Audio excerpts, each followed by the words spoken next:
Ce prix Nobel, c'est quoi? C'est, je dirais, la reconnaissance d'un travail de toute une équipe pour moi, avant tout. Certes, il y a deux noms qui sont mentionnés, mais pour moi, c'est pas ces deux noms, c'est l'ensemble d'une équipe qui a su se mobiliser, réagir très très vite au début des années 80 en réponse à l'émergence d'une maladie nouvellement identifiée et avec des compétences complémentaires, une synergie absolument extraordinaire entre cliniciens, chercheurs, virologistes du milieu hospitalier.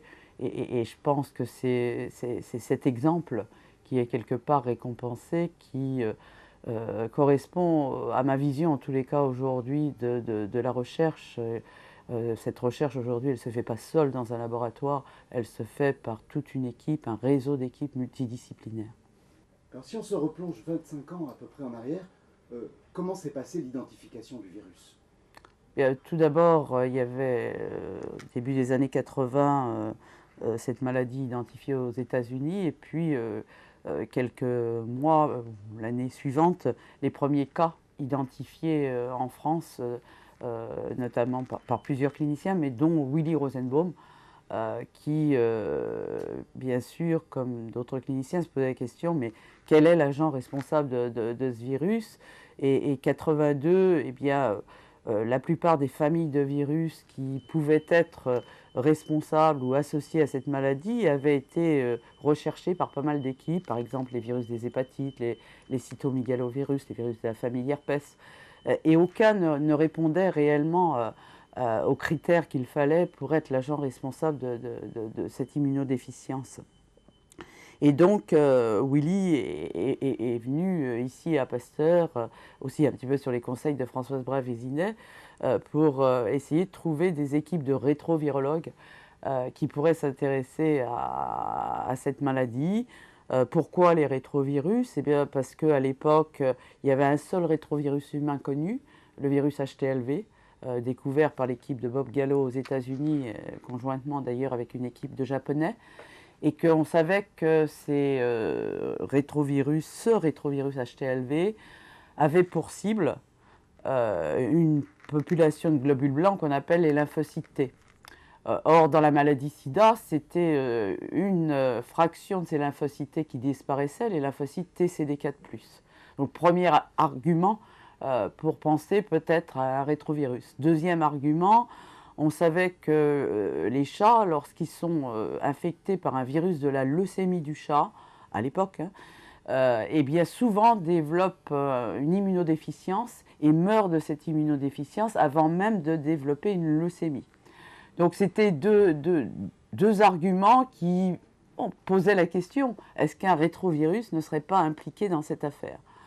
Et donc Willy est venu nous voir, nous travaillions à l'époque avec Jean-Claude Sherman et Luc Montagnier sur les rétrovirus animaux et le lien entre ces rétrovirus et le cancer. Et donc on avait tous les outils en main pour essayer de rechercher un virus de cette famille dans cette maladie. Et quand Willy, Françoise Bras nous ont contactés, on a dit pourquoi pas, allons-y, voir si cette famille est impliquée. On a beaucoup discuté avec eux. Je crois qu'un des éléments qui a été important dans cette discussion, c'est premièrement de se dire, bon, ne nous plaçons pas pour le premier essai chez un malade qui a déjà un sida. Pourquoi? Parce qu'on savait que ces malades atteints de sida, ils n'avaient plus de lymphocytes T4. Or, si le virus était dans les T4, c'était le plus mauvais moment pour essayer de trouver le virus, puisqu'il n'y avait pratiquement plus de lymphocytes T4 chez ces patients. Et là, à ce moment-là, Willy nous a dit, mais bon, avant de développer un sida, ce qu'on voit souvent chez la plupart des patients, c'est qu'ils ont des ganglions partout. Et nous, on leur a dit, s'il y a des ganglions partout, ça, c'est une réaction contre une infection. Donc ce virus, il doit être dans le ganglion. Et à ce moment-là, il nous a dit, bon, si je faisais une biopsie d'un ganglion d'un de mes patients, je pense à un patient en particulier, un jeune homosexuel qui voyage souvent aux États-Unis, et je vais lui demander s'il serait d'accord pour que je lui fasse une biopsie ganglionnaire pour rechercher l'agent responsable de sa maladie. Et ce jeune malade a très gentiment accepté qu'on lui prélève un ganglion et en mois de janvier 1983, ce ganglion a été mis en culture ici à l'Institut Pasteur. Nous avons recherché la présence de cette enzyme caractéristique de la famille de rétrovirus qu'on appelle la reverse transcriptase et quelques semaines plus tard, aux alentours de 3 semaines plus tard, on avait la détection pour la première fois d'une activité reverse transcriptase dans la culture à partir de ce patient. Donc c'était les premiers signes, bien sûr, c'était le début d'une grande aventure, je dirais, c'était pas parce qu'on détectait une activité de ce type que c'était la preuve que l'agent était responsable du sida. Et tous les mois, les semaines et les mois après cette détection ont été consacrés à essayer de faire le lien entre ce virus et la maladie sida, mettre en place des tests de diagnostic qui nous permettaient de faire des enquêtes sérologiques à large échelle, essayer de voir si le lymphocyte T4 était bien la cible de ce virus, et la réponse était oui. Et en plus, on voyait en culture que le lymphocyte T4, quand il était affecté, il mourait.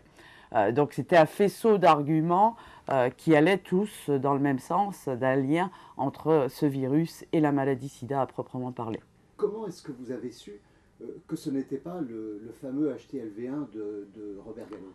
Il y avait plusieurs arguments, je dirais, dans le papier de Science de mai 83 déjà, qui étaient en faveur d'un virus qui n'était pas de la famille HTLV. Premièrement, la morphologie de ce virus sous le microscope électronique par Charlie Doguet ici à Pasteur, qui montrait que ça ne ressemblait pas à un HTLV. Un virus HTLV sous le microscope, il a une structure que l'on voit avec un noyau très central.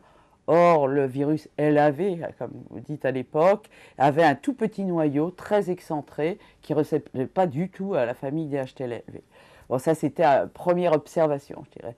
Deuxième observation qui nous paraissait aussi importante et qui posait question, c'est quand on a isolé ce virus, bon, il se trouve que Jean-Claude Sherman connaissait très bien Bob Gallo, et avec Montagnier, ils ont appelé Bob Gallo en lui disant « Bob, voilà, on vient de détecter un virus, on se demande si ce virus est de la famille ou pas des HTLV. Bon, il ne ressemble pas trop à un HTLV.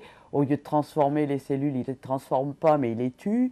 Donc, on voudrait avoir, si c'est possible, des réactifs spécifiques de HTLV, des anticorps par exemple, ou des protéines de HTLV, pour comparer le virus que l'on a dans nos cultures au HTLV. Et Bob Gallo a dit tout de suite, pas de problème, je vous envoie les réactifs en question, d'autant plus que votre histoire m'intéresse, étant donné que moi aussi je travaille sur cette maladie et que je pense que c'est un HTLV qui est responsable de cette maladie. Donc il nous a envoyé les réactifs en question, et au début par des tests à la fois d'immunofluorescence et puis de précipitation immunologique des protéines, avec les réactifs envoyés par Bob Gallo, nous avons pu voir que en fait les réactions étaient extrêmement faibles avec HTLV, les réactifs HTLV, d'où un argument supplémentaire qui pour nous était très fort, que c'était pas HTLV du tout, et que c'était un virus qui probablement appartenait à une autre famille, qui morphologiquement n'était pas sans nous rappeler, c'était dès le mois de mai, à nous faire penser à la famille des virus Visna, c'est-à-dire les lentivirus. Est-ce qu'à l'époque, vous aviez conscience qu'une épidémie démarrait? On n'avait certainement pas conscience de l'ampleur de l'épidémie que l'on connaît aujourd'hui. On avait l'impression que bon, c'était quelque chose d'important, qu'il y avait effectivement l'émergence de cette maladie dans différentes populations. Vous savez, à l'époque, on parlait de ces fameuses populations à risque, qui étaient les homosexuels, les hémophiles et les héroïnomanes, les drogués. On a même parlé à une époque de la maladie des 4H, on y ajoutait les Haïtiens. On avait complètement occulté et oublié à l'époque qu'il y avait un 5e H qui manquait, qui était la population hétérosexuelle, c'est-à-dire chacun d'entre nous. Et ça n'est qu'un peu plus tard qu'on a connu l'ampleur de l'épidémie en Afrique notamment, et puis l'ampleur de l'épidémie sur beaucoup plus de continents. Donc c'est sûr qu'à l'époque, on savait que c'était important, on pensait très naïvement qu'avec la découverte du virus, la caractérisation du virus, bon, on allait pouvoir développer assez vite une thérapeutique, des tests de diagnostic. Premièrement, ça c'est ce qu'on a fait pour essayer d'éviter la contamination, notamment par le sang. Ensuite, qu'il y aurait des tests, des traitements, et puis que ça serait facile de faire un vaccin. Bon, on était très, très, très naïfs par rapport à la complexité de ce virus. Alors 25 ans après, aujourd'hui on sait que la recherche a enregistré certains succès, mais aussi beaucoup d'échecs évidemment dans la lutte contre le sida. Où en sont les recherches actuelles dans votre laboratoire et selon vous, qu'est-ce qu'il faut faire pour essayer de débloquer la situation? Bon, je pense que beaucoup d'échecs, je ne serais pas aussi pessimiste que vous, parce qu'il y a eu quand même beaucoup de succès avec les traitements qui apportent aujourd'hui un bénéfice évident pour les patients.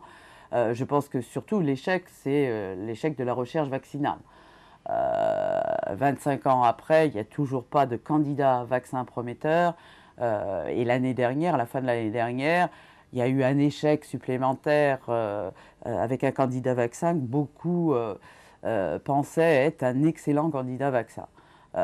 Moi, personnellement, je ne considère pas cet échec de l'année dernière comme un échec, mais au contraire comme un succès, dans le sens où, enfin, la communauté scientifique et médicale s'est réveillée en disant, bon, eh ben, il faut qu'on relève nos manches et qu'on retourne à de la recherche fondamentale pure et dure pour essayer de comprendre quels sont les mécanismes qu'il faut induire avec ce virus particulier pour obtenir une protection.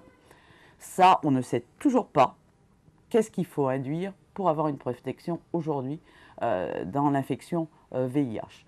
Et on sait qu'on est pris de vitesse par un virus qui, justement, lui, s'attaque à notre défense immunitaire, justement à ces cellules qui sont là pour nous défendre. Donc, il y a encore énormément de recherches qui sont nécessaires aujourd'hui pour comprendre très tôt après l'exposition au virus quels sont tous les mécanismes précis, fins, que ce virus est capable de déréguler dans le corps humain pour que ce corps humain soit totalement incapable de se défendre contre cette infection.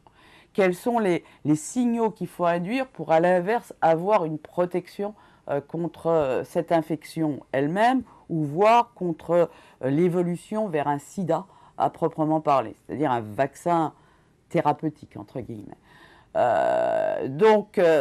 Moi, mes recherches dans l'unité, elles sont un petit peu orientées vers cette voie aujourd'hui, justement, d'essayer de comprendre qu'est-ce qu'il faut induire pour avoir une protection contre l'infection ou contre l'évolution vers la maladie sida à proprement parler, en utilisant différents modèles d'études. Par exemple, ces rares cas de patients exposés non infectés par le virus du sida, ou encore ces très rares cas de personnes qui sont infectées par le VIH depuis plus de 15 ans, qui contrôlent parfaitement bien la multiplication du virus dans leur corps sans aucune thérapeutique.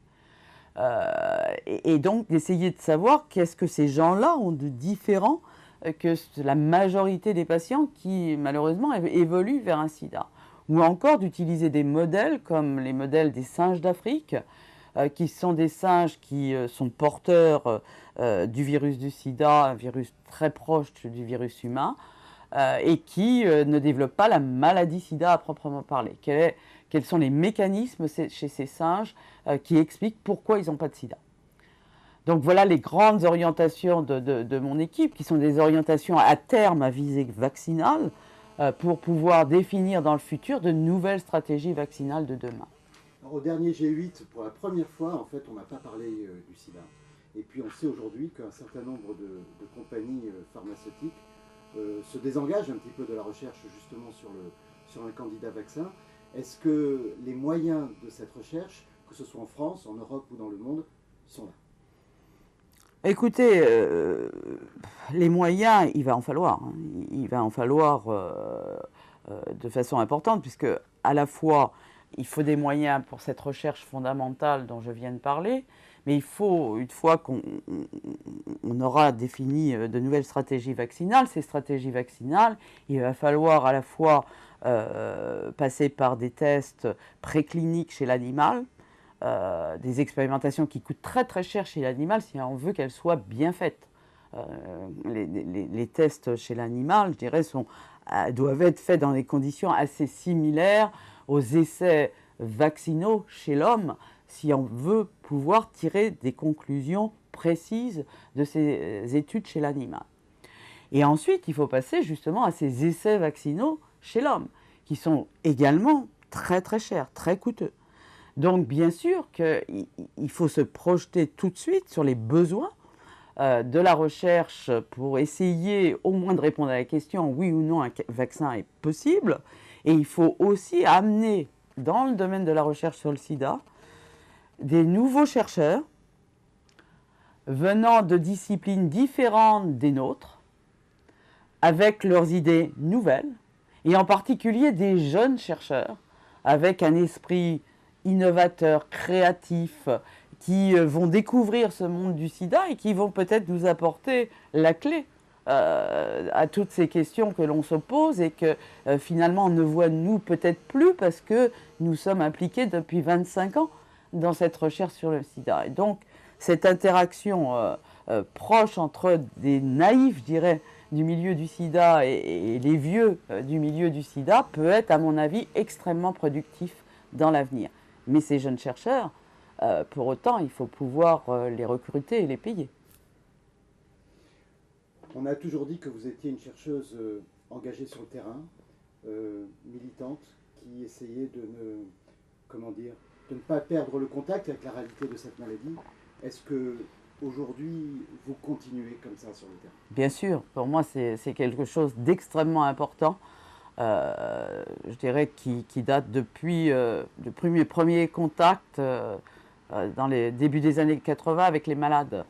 C'est vrai que pour un chercheur dans son laboratoire, c'est un peu rare pour un scientifique de se retrouver face à des malades, plutôt les cliniciens qui se retrouvent face à ces malades.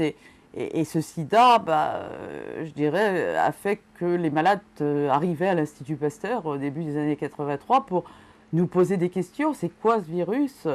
Comment vous allez trouver une parade contre ce virus? Ils voulaient comprendre. Et donc, de notre côté, toute une discussion s'engageait avec eux sur leur ressenti par rapport à la maladie sida. Et très tôt, personnellement, j'ai beaucoup bénéficié de ces échanges avec ces malades. Et j'en bénéficie toujours parce que ce sont eux qui, à la fois, nous font part de leurs attentes, de leurs ressentis, et donc qui nous permettent d'orienter nos recherches d'une façon, à mon avis, complètement différente que celle que l'on peut faire quand on n'a pas ce contact direct avec les patients. Donc c'est quelque chose qui compte beaucoup pour moi, avec les malades ici, mais aussi avec les malades des pays du Sud. Depuis la moitié des années 80, j'ai eu la chance, je dirais, de rencontrer le continent africain, de m'apercevoir d'abord qu'il y avait malheureusement beaucoup de malades touchés là-bas, qu'il y avait ces malades, des médecins qui travaillaient dans des conditions absolument épouvantables, qui n'avaient souvent même pas le moindre médicament pour calmer la douleur des malades au dernier moment de leur vie, si ce n'est que de tenir la main de leurs malades pour les aider à partir. Je pense que quand on a vu ça sous ses yeux, eh bien, d'abord, on a un sentiment de responsabilité immense vis-à-vis de ces malades, vis-à-vis de ces médecins, vis-à-vis du contexte dans sa globalité de ces pays pauvres. On voit la vie différemment, on relativise les problèmes du Nord, je dirais, pour essayer de se battre avec eux, pour qu'il y ait des efforts internationaux et qui leur permettent l'accès aux soins, l'accès au traitement aujourd'hui, qui apporte un bénéfice et qui doit apporter un bénéfice à tous les malades du monde entier pour demain.